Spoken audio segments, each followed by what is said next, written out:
Hello, this is Michael Tracy. This is going to be a quick overview of the Mallory and Irvine climb using Google Earth Pro combined with pictures taken on my 2013 expedition. This goes fairly quickly because most of the main points are already covered in the more detailed videos.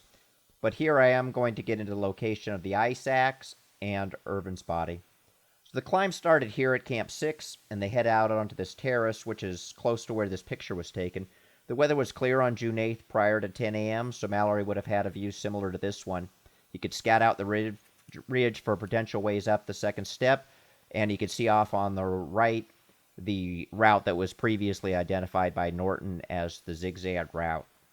They then headed up towards the ridge on a route that is a little to the right and lower than the modern route.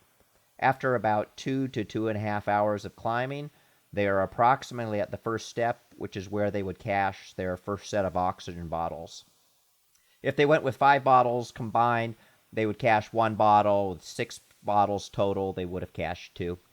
They started along this traverse, which is on a line below the ridge, and they continue to scout for possible ways to head up the ridge.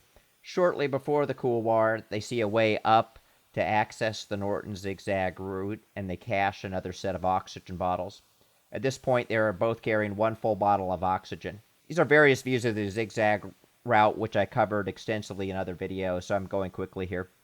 The top of the zigzag of the snow slope, this is where Odell saw them at 1250. This is the reverse from where Odell was. After the top of the third step, they head up the snow triangle. That's me and Zhangbu off to the right. Mallory and Irvine would have most likely head up the direct snow slope route. This would put them at the summit at about 4 p.m. They take their pictures. They head on back using the same route. They pick up their oxygen bottles that they dropped at the base of the zigzag route. They traverse back to the first step, exchange their oxygen bottles. They drop an expended oxygen bottle at this point, head down a little bit, and that's the fall location. There's Irvine's body higher up, and we know where Mallory's body was. Using those 2 key landmarks, there's the cave, there's the ice axe. Following on this is a panoramic picture taken from North Col. Based on the location and the coloration of that object there, it is discolored and it looks like it has a piece of cloth draped over the center of it.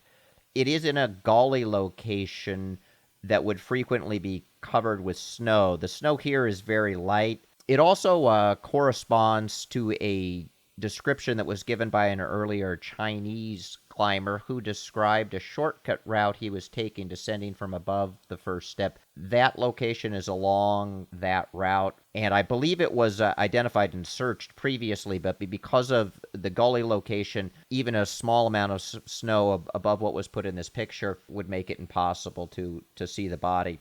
Based on that, that's where I think the most logical position for Irvine's body is. And my request is for current climbers to provide images. And if you are adventuresome and you want to head out into that region, I can give you the detailed photos and a description of how to get there. All of the contact information is on the website, and I think we're getting close to solving this one.